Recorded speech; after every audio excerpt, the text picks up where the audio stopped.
दोस्तों नमस्कार, आप देख रहे हैं भोजपुरी पेज और भोजपुरी पेज में आप लोगों का बहुत बहुत स्वागत है।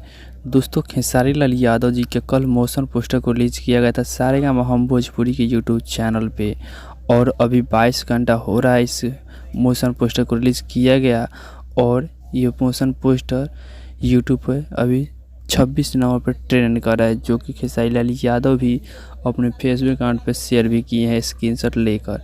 तो ये है खेसारी लाल यादव जी के फैंस का पावर जी। खेसारी लाल यादव का हर गाना, हर पोस्टर, हर मोशन पोस्टर सारे के सारे ट्रेंडिंग में रहता है और यही कहलाता है खेसारी लाल यादव का जलवा, ट्रेंडिंग स्टार खेसारी लाल यादव।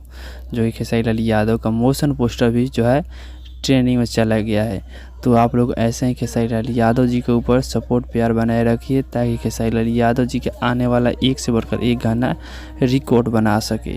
तो अभी का यही अपडेट है। ये अपडेट जानकर कैसा लगा कमेंट बॉक्स में कमेंट करके अपना राय ज़रूर बताइएगा। बाकी हमारे इस चैनल पर पहली बार आए हैं तो चैनल सब्सक्राइब जरूर कर लीजिएगा, क्योंकि इस चैनल पर खेसारी लाल यादव का हर अपडेट सबसे पहले आपको मिलेगा।